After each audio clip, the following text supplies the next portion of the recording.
Welcome to the Sunday Painter. Now imagine a channel that inspires you to draw and paint, to become a better artist, even making money with your art, with a little history of the masters thrown in. Also, don't forget the hand-picked videos from YouTube, from seasoned artists, will save you time and money. This would be the channel for you, which cost you nothing, so subscribe, hit that like button, don't forget the little bell so you can be inspired at least once a week. Here's a little story how today's video came about. I moved one of my bookcases to another room.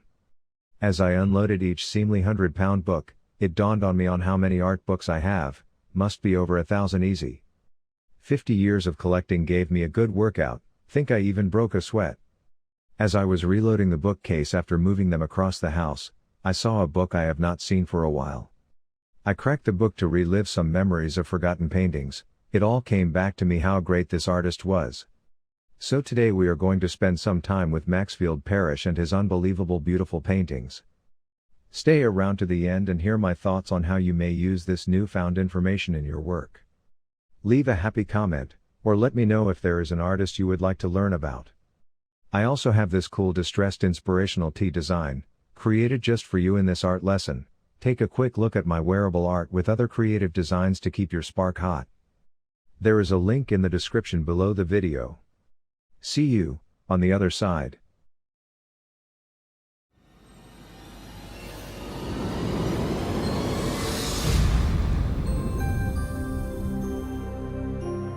The Sunday Painter. I think this artist is going to inspire you. He has rich colors, and beautiful idyllic works of imagination which you can see throughout this lesson. A dream-like world that you can spend a little time in. This artist is Maxfield Parrish. Say you never heard of him. After today you can't. So who is this mysterious artist?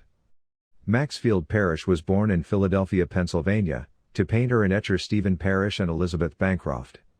His given name was Frederick Parrish, but he later adopted Maxfield, his paternal grandmother's maiden name, as his middle, then finally as his professional name. As a child he began drawing for his own amusement, showed talent, and his parents encouraged him. Between 1884 and 1886, his parents took Parrish to Europe, where he toured England, Italy, and France, was exposed to architecture and the paintings by the old masters, and studied at the Paris school of Dr. Corneman. He attended the Haverford School and later studied architecture at Haverford College for 2 years beginning in 1888. To further his education in art, from 1892 to 1895 he studied at the Pennsylvania Academy of the Fine Arts under artists Robert Vonno and Thomas Pollock Anschutz. After graduating from the program, Parrish went to Ennisquam, Massachusetts, where he and his father shared a painting studio. A year later, with his father's encouragement, he attended the Drexel Institute of Art, Science, and Industry. Parrish entered into an artistic career that lasted for more than half a century, and which helped shape the golden age of illustration and American visual arts. During his career, he produced almost 900 pieces of art including calendars, greeting cards, and magazine covers. Parrish's early works were mostly in black and white. His most well-known artwork is Daybreak, which was produced in 1923. It features female figures in a landscape scene.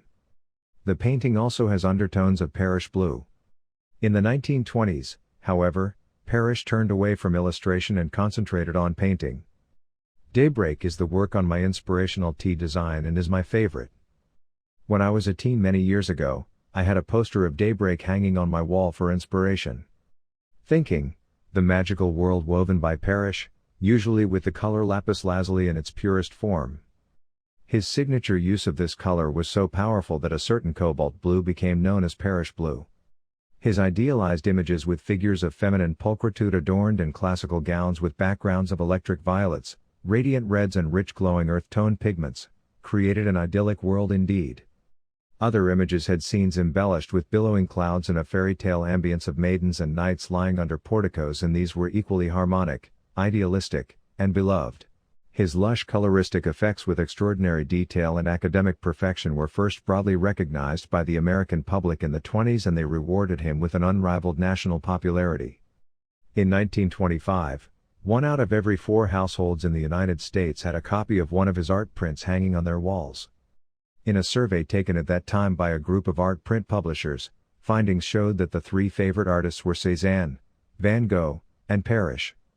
His work influenced that of other notable artists, Vasarely, Andy Warhol, who collected his work, also the great American illustrator, Norman Rockwell, who said that Parrish was his idol. He was revered, but nearly forgotten, until his rediscovery when he was in his 90s in 1964. His life was rich and full, and he did not suffer as many other artists have with tortured lives. He had an inordinate love for the business side of his craft, but he rarely spent any money, and it all added up to a movie script life. He took his incredible talent to the remote hills of New Hampshire, and once there, created a make-believe world of his own and never left. As you can see by the paintings in the video, he was a great artist. Technique: Parrish's art is characterized by vibrant colors. The color Parrish blue was named after him. He achieved such luminous color through glazing. This process involves applying alternating bright layers of translucent glaze separated by varnish over a base rendering. Parrish usually used a blue and white monochromatic underpainting. Which is to say is that the whole underpainting was a shades of blue. Parrish used many other innovative techniques in his paintings. He would take pictures of models in black and white geometric prints and project the image onto his works. This technique allowed for his figures to be clothed in geometric patterns, while accurately representing distortion and draping. Parrish would also create his paintings by taking pictures, enlarging, or projecting objects. He would cut these images out and put them onto his canvas. He would later cover them with clear glaze. Parrish's technique gave his paintings a more three-dimensional feel. This is just one technique. Parrish would develop a transparency of the photo, then project this onto the canvas of his current work in progress. Using black graphite on the white canvas, Parrish would painstakingly trace and fill in all the black portions of the projected photo. The result was astonishing. In the finished painting, a human figure would be seen wearing a distinctive geometrically patterned cloth that draped realistically and accurately. His method is very simple, but very laborious, and by no means original. It is somewhat like the modern reproductions in four-color halftone, where the various gradations are obtained by printing one color plate over another on a white ground of paper. By starting with a monochrome underpainting, some with a few colors, over which were glazed more or less, few transparent colors. But it has some advantages over the usual ways of mixing colors together before applying them. It is generally, that the most beautiful qualities of a color are in its transparent state, applied over a white ground with the light shining through the color. Colors are applied just as they come from the tube, the original purity and quality, and the quality of each is never vitiated by mixing them together. It must be understood that when transparent glazes dry they look like nothing at all, and their glazes, color, must be brought back to life by a very thin coat of varnish.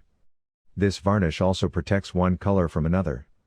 And it must also be understood that this varnishing is a craft all by itself and cannot be too carefully done. When you view a Parrish original, one of the most amazing characteristics is how smooth his paintings are. An illustrated painting is what they are. Now here are some of my thoughts. From a teacher to my students. The first thing you must learn is the four-color and halftone process. Without this understanding, your colors would be dark or dull. What color must lay over another to achieve the final color? Then you must become detail-oriented, watching for smooth graduation in each color. One other thing is to study what colors he used. What I'm saying is that all his skies are not blue, but a range of colors. For example, as I tell my students, the grass is not always green, trees are not always brown, and the skies are many different colors. How to use this if you paint a little thicker like I do and don't want to go through the labor-intensive glazing. I think if you study his work you can see the colors he used to paint various objects. Sometimes it feels to me, Parrish's work seems like a very tight Gauguin, using odd colors to tell a story. I know this is an oversimplification, but you have to start from somewhere. Let me know in the comments if you have a question or a thought on this style of painting. As with all things, there is much more to Maxfield Parrish, and hope this piques your curiosity. With each of my lessons I know you will improve your art. Also, please check out my inspirational distressed art tee designs. They may inspire you in your work. Thanks so much for watching. Hit the like button and subscribe for more Sunday Painter lessons. Have a happy day of artistic adventure.